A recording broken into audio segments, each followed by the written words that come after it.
Salve meu querido, minha querida, tudo bem com você? Eu sou Gessé Salvador do Salvador e hoje 7 conselhos para você aplicar antes mesmo de passar em medicina. Se você já passou também vai conseguir aplicar, não importa a fase da vida que você está. Esses 7 conselhos vão te ajudar muito. Alguns desses conselhos eu recebi antes de entrar na faculdade e me ajudaram demais. Outros eu estou passando para você hoje que eu gostaria de ter recebido, tá bom? E fica até o final porque o último conselho vai fechar todos os outros com chave de ouro. Se você aplicar eles na sua vida, eu tenho certeza que vai dar muito certo, vai ser ótimo para você e vai te ajudar muito na faculdade. E em toda a vida, na verdade. E já que tem vinheta, pode rodar.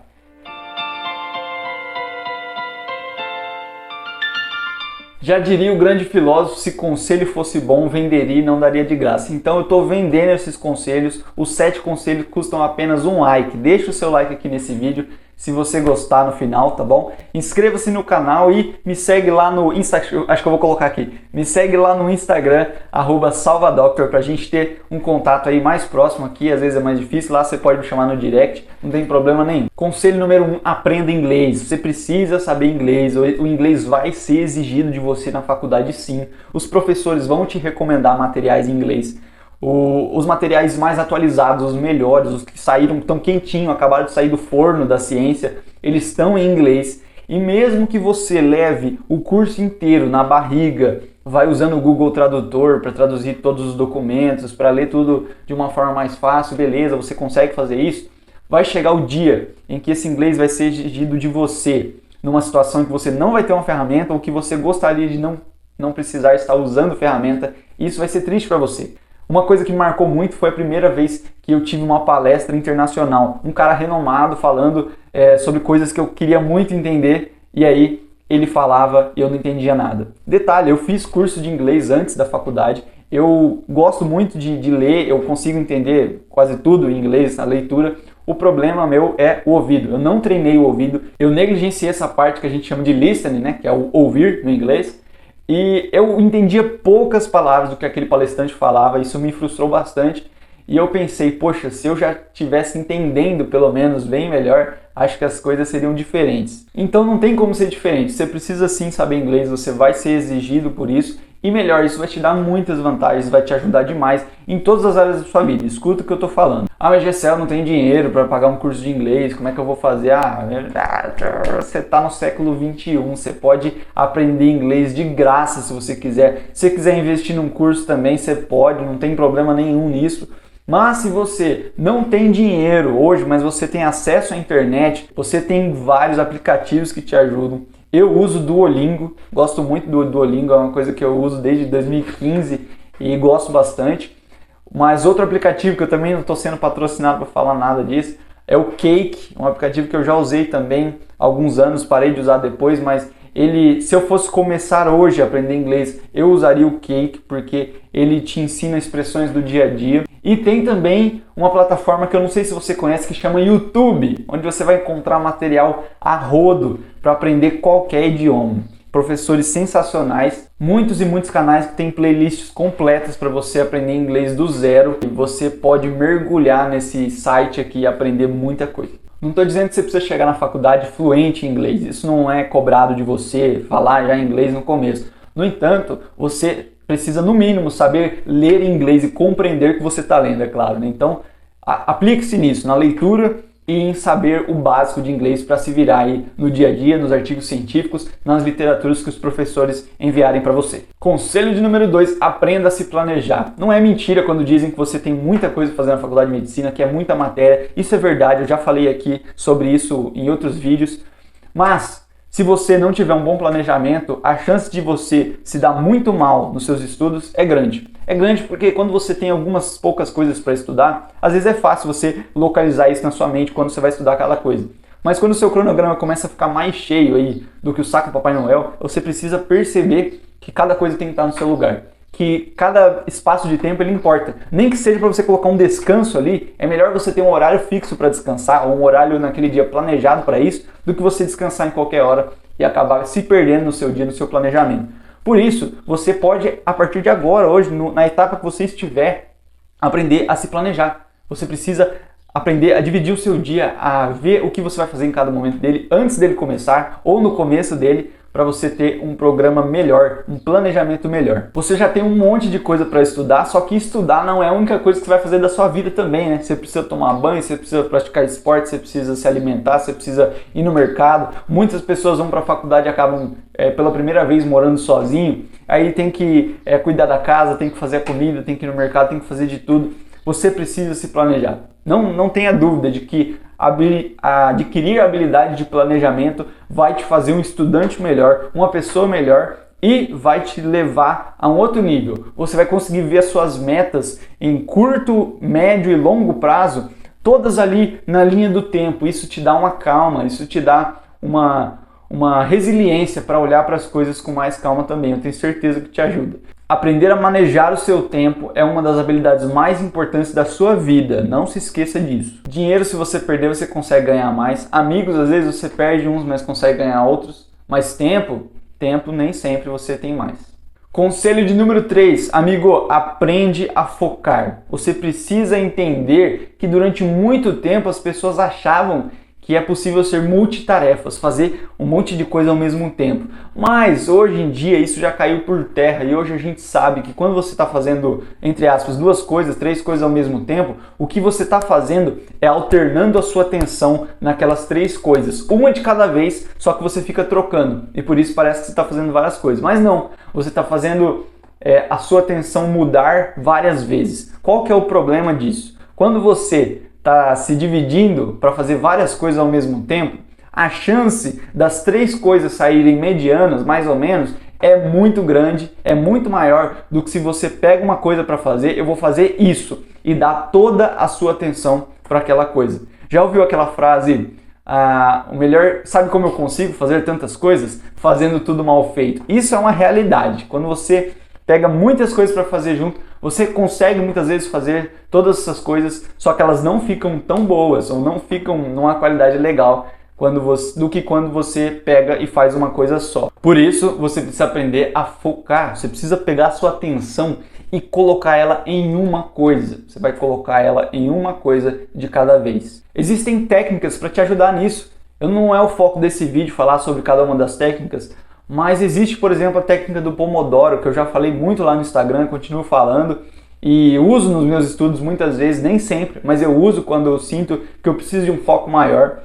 Tem a estratégia de pegar coisas grandes e dividir em pequenas etapas. Tem a estratégia de fazer listas e checklists para você ir fazendo uma coisa de cada vez, mas todas elas com um único propósito: colocar o seu foco em uma coisa só de cada vez. Isso vai te ajudar muito, eu tenho certeza. Pesquisa sobre isso, dá uma olhada, porque não é só para a faculdade de medicina não, nem para o cursinho, é para a vida inteira isso. Conselho 4, aprenda a pedir feedback. Você sabe o que é feedback? É quando você pede avaliação de alguém sobre alguma coisa que você fez. Ou você nem pede e recebe, né?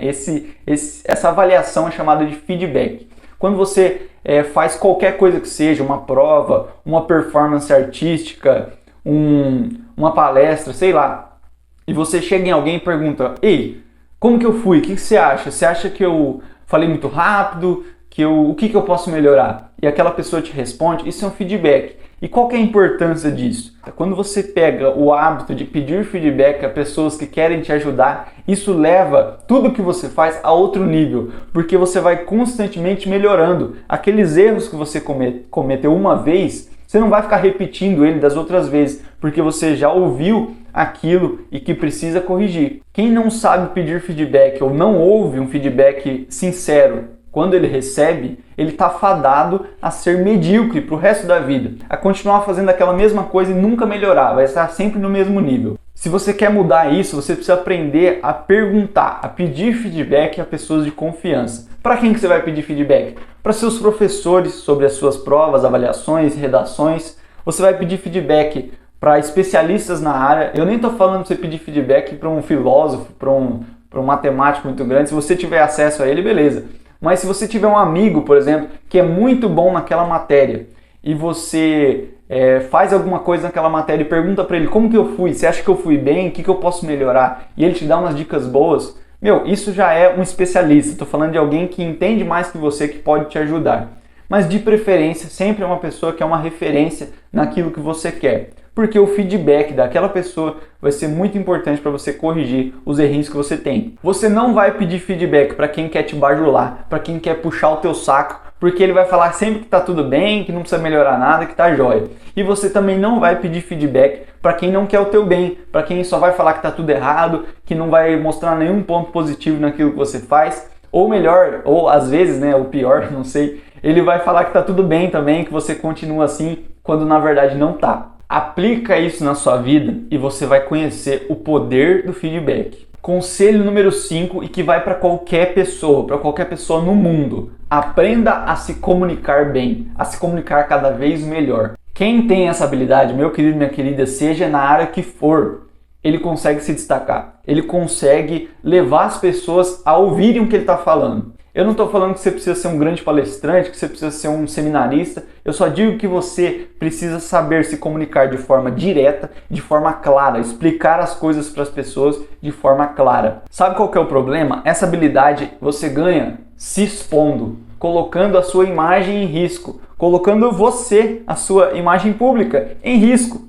Então, como que você vai ganhar essa habilidade? Se você está no ensino médio, por exemplo, você tem a oportunidade de apresentar seminários, apresentar trabalhos, você vai se preparar. Você não vai fazer de qualquer jeito. Você vai parar, pensar no que você vai falar, anotar se for preciso, treinar aquilo na frente do espelho, não sei, você vai fazer o que for preciso para se comunicar direito. Se você está no cursinho, como que você vai treinar isso? Você vai, por exemplo, pegar os assuntos que você está estudando e de vez em quando explicar para uma pessoa da sua família, explicar para um amigo aquilo que você está estudando, para ver se você consegue mostrar de forma clara, de forma que ela entenda aquilo que você está falando. Você vai explicar para si mesmo, não sei. Você precisa treinar a sua comunicação. A lição geral é essa: treine explicar coisas para as outras pessoas de forma clara e direta. Não fuja das oportunidades que você tem de falar, de explicar, de tentar, de se expor. Certamente isso vai te causar vergonha, vai te causar insegurança, mas cada exposição dessa, cada vez que você se expõe de novo àquilo, vai ficando mais fácil. E vai chegar ao ponto em que você não está nem aí, que você fala para quantas pessoas estiver na sua frente. Você se expõe para milhares de pessoas sem problema algum, porque você tem confiança para falar de forma clara e direta. E pensando na medicina, é claro, o médico bom é aquele que sabe explicar as coisas direito para o paciente. Se você sabe explicar as coisas direito, é meio caminho andado para você ser um bom médico. Porque não importa só o que você fala, importa como você fala, no tom que você fala, o movimento corporal que você está tendo no momento que você fala. Tudo isso importa. Se você treina a sua comunicação desde antes da faculdade de medicina, você está muito bem. Você vai conseguir, com certeza, levar isso com muito mais facilidade e transmitir os conhecimentos médicos da mesma forma. E isso ninguém tira de você.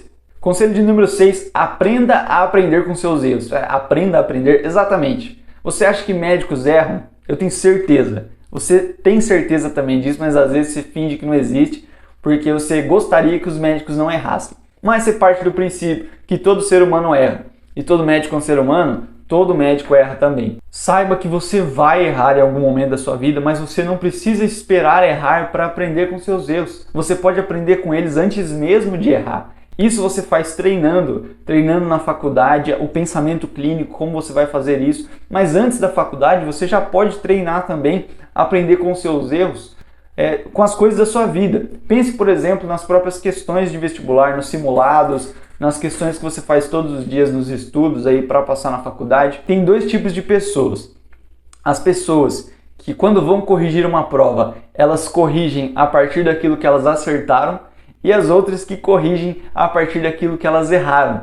Esses dois tipos de pessoas, eu não estou falando de caráter, tá? Estou só falando dessa característica. Eu quero que você seja a segunda pessoa. Eu quero que você seja aquela pessoa que está mais preocupada com o que ela errou do que com o que ela acertou. Porque o que ela acertou tá tudo bem, ela acertou.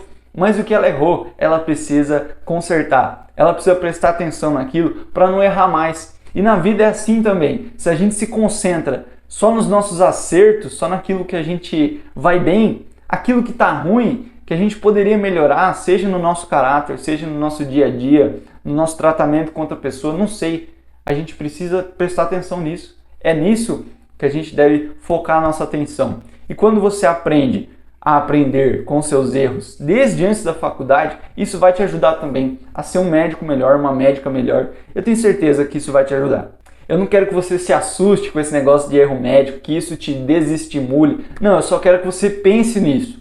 Pense em como os erros são importantes para o seu crescimento e, ainda mais, quantos erros você pode evitar aprendendo com eles agora, tá bom? Eu vou deixar um texto na descrição do site Raciocínio Clínico, do qual eu faço parte lá da edição, e você lê esse texto sobre erros diagnósticos, sobre erros de médicos, beleza? Conselho de número 7, esse é muito especial, como eu disse, ele vai fechar todos os outros. Não espere passar em medicina para ser feliz. Não espere passar em medicina para ser uma pessoa realizada. Se você está esperando acontecer alguma coisa na sua vida para aí sim você ser feliz, aí sim você se sentir realizado, eu sinto lhe dizer que você está esperando à toa. Não fica pensando que quando você passar em medicina você vai ser feliz para sempre, não. Porque aquela euforia de passar em medicina é uma coisa sensacional, gosto muito, é muito bom mesmo, mas ela dura algumas semanas, talvez até meses, né, para os mais animados aí. Só que vai chegar o dia também que as lágrimas vão cair de novo.